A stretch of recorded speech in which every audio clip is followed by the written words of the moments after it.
Hello, my name is James Fleet-Thompson, and this is my presentation for my production project. So, my project is a development of an automated food slicing system. So, the product. So, this automated food slicing system has been created to help food preparation, mainly sort of to focus on people with disabilities. I do have a disability myself, but mine doesn't limit my mobility. So, I was quite sympathetic and wanted to do something for the disabled community. So the product focuses on being able to help people who've got limited mobility simplify the most sort of physically demanding part of food preparation, which is the chopping. So to help with their independence and give carers less jobs to do when looking after them so that they could be focused on more. So the product was developed by myself using a Fisher Technic robot arm. This was provided by the university's IT help desk. There wasn't any other robot arms available, so this was the one that was used. A waterfall methodology was used throughout the project due to the linear nature of the project and not wanting to have my ethical approval no longer be valid. So methodology. So a waterfall methodology was used. It's a linear way of working where one section is completed and tested before the next is started. So this was vital in the robot as you can't get the next part to work if you haven't got the part before working. So an example would be that to code the robot to move, I had to first of all figure out how to make the robot move manually, move at all, and then after that, to develop the GUI to control it, I had to understand how the robot worked with code. So this methodology was chosen to keep the work focused, but to ensure that the product at the end worked. I think if it was being changed throughout, it wouldn't have turned out the way it did. And I think it could have potentially not worked as all the code is interlinked and the understanding of the robot is all interlinked. So testing each section as I worked on the product would help make it dependable to the user. It's a kitchen appliance, which we do view as needing to be reliable. So next we have the aims and objectives. So when planning the project, so setting clear aims and objectives was very important to keep the project on plan, yeah, as it was developed. So setting the aims allow me to keep the overall reasoning for the project in mind. So needed to remember that this was a product for a consumer or one who needed help with shopping. So it the objectives allowed me to keep the shortcomings of the actual robot to make that a positive. So it was, although it's not as powerful or as useful as other robots, it's a lot cheaper and a lot simpler and a lot smaller. So it could actually be used by a consumer. So here we have the aim to develop a food slicing system. So that was the main aim. And it's, again, assisting people with mobility issues. So the objective was create a solution to the problem of having an automated food shop at an affordable cost. The only ones I could find were for mansions and industrial use, and they were thousands and thousands of pounds. Objective, so expand coding knowledge into different languages and concepts. So throughout the project, C was used in the Arduino, and I've used C sharp before in another module, but I've never just used C.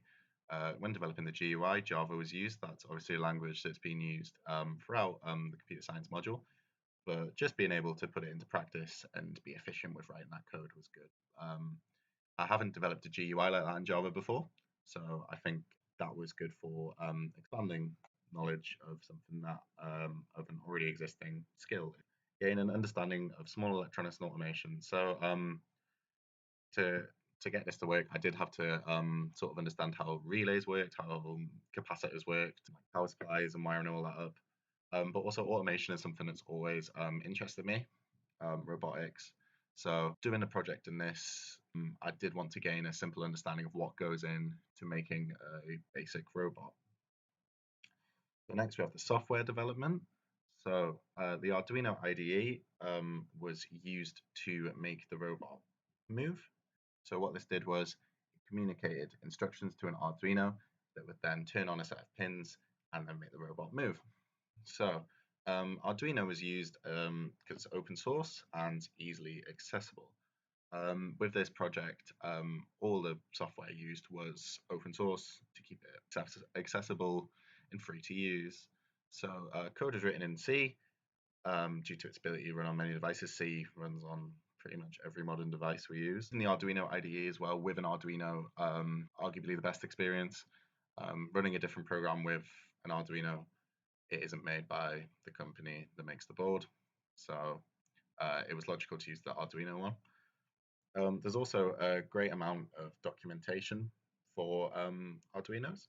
So there was lots of great projects and learning materials that helped me understand the basic understanding, which then I could use to learn more and develop my own code. So the code it makes use of functions, which keeps it neat.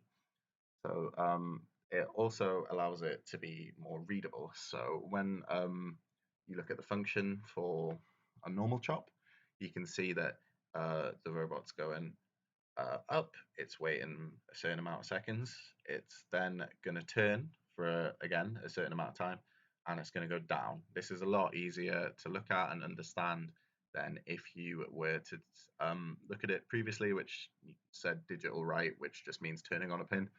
But yeah, makes it a lot easier and easier to write. So keeping the code that moves the robot simple reduces the likelihood of errors. So a big thing throughout this whole project is simplicity. I do believe that products that are more simple are more likely to be reliable. So by keeping the code simple as well, should have less errors. It's also easier to troubleshoot and to go through and understand where something's going wrong. So the robot arm is moved using the digital write functions connected to output pins. So on the Arduino, there is a bank of pins. This case, there are analog and digital ones, but in this case, it was digital pins. So the digital write function is set to an output. So this pin is outputting 5 volts. What's happening is the code turns on the pin, which then is connected to the robot and allows it to move. So creating functions allowed for longer sequences. When the code was being written manually with the digital write, it would look quite messy. It was a lot longer for the sequences of movement. However, using the functions, it's become a lot shorter. It's become again a lot more compact and a lot more neat looking. So initializing movement. So after developing the code to move the robot, it was tested. So here we have a video of it just moving using the software.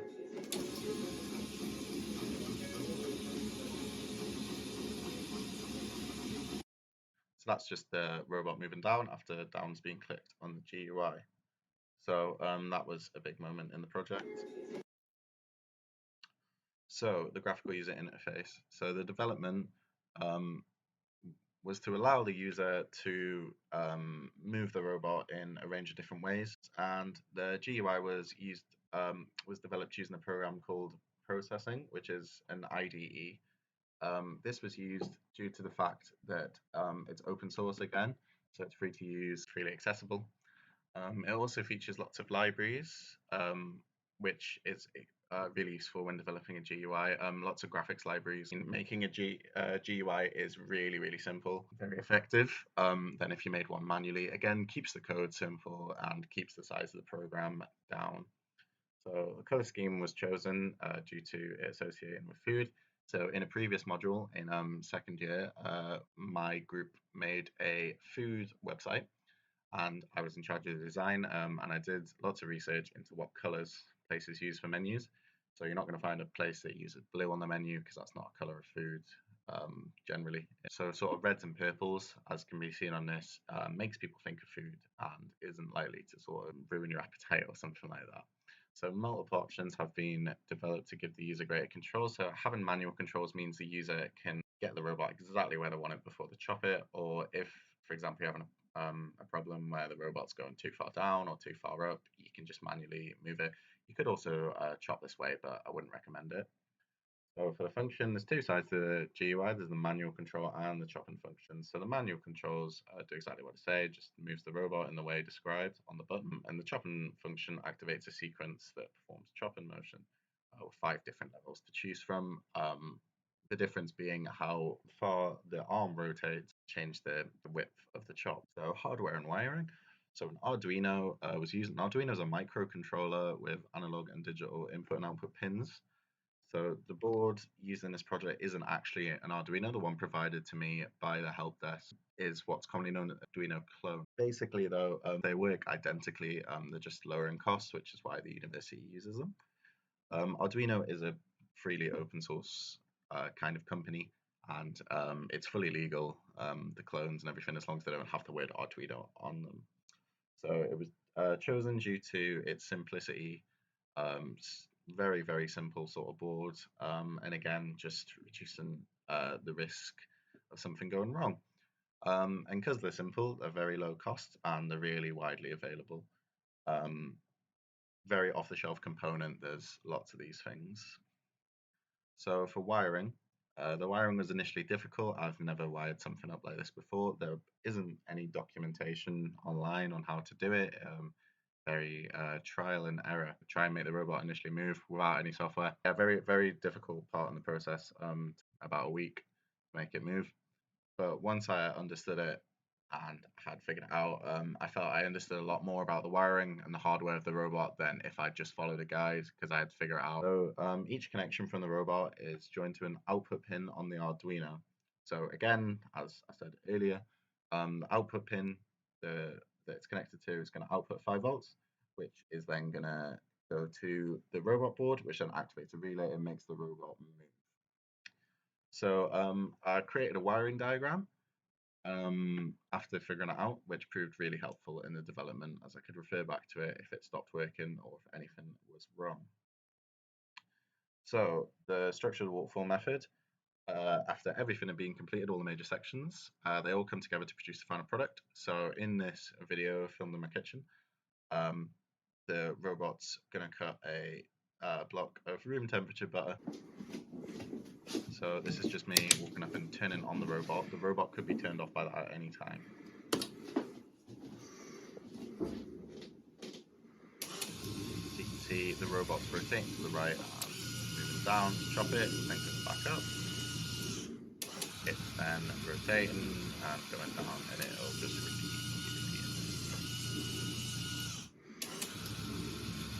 Now the blade used due to ethical approval was not very sharp. As you can see, it's not really cutting through it the best. So if a sharp blade was used, it would have likely chopped all the way through. Also, the butter, I had to cut it to make it fit on that tray, and it was quite difficult to cut all the way through. So product evaluation. So what are the successes and failings? So I think the product was an overall success with the software and hardware coming together. I believe it was low cost. I believe it was very simple, and I believe that it was a lot more compact than a lot of other robots that you can buy. So one of the major successes of the project was the GUI. So yeah, lots of different options, a really high sort of level of control for the user. I'm also pleased with how it turned out. I think anyone could use it. I was thinking a lot when I was developing it if my parents or my grandparents would be able to use it if they'd understand it. So large text as well, so a person limited eyesight could easily read the buttons and understand what they do. As simple as possible. The area of the production process that could have been improved on was being more forward thinking during the process. So I didn't think ahead. I didn't back up any of the code. All just stored locally on my laptop, which is a very silly thing to do. If the laptop was to get lost or stolen or broke in any, or the hard drive went or anything like that, I would have lost all my work that I've spent weeks on. And a big piece of the code was lost due to the laptop running out of battery. And I had to rewrite that code that I'd already developed. So that was quite frustrating and a big waste of time. So in the future, I'd try to employ services such as GitHub to back up repositories, regular commits, which would also help see the development of the project. You could see how each thing was developed. So overall, the project, I believe, has met the aims and objectives set out at the beginning of the development process. It's cheap, it's compact, easy to use, and it's something that an average consumer or someone with limited mobility, I think, could benefit from. So thank you for listening to my presentation. This has been my production presentation for James Fleet-Thompson. My C number is C35800017. and my email address is j.fleet-thompson6956 at student.leedsbeckett.ac.uk. Thank you again for listening. Goodbye.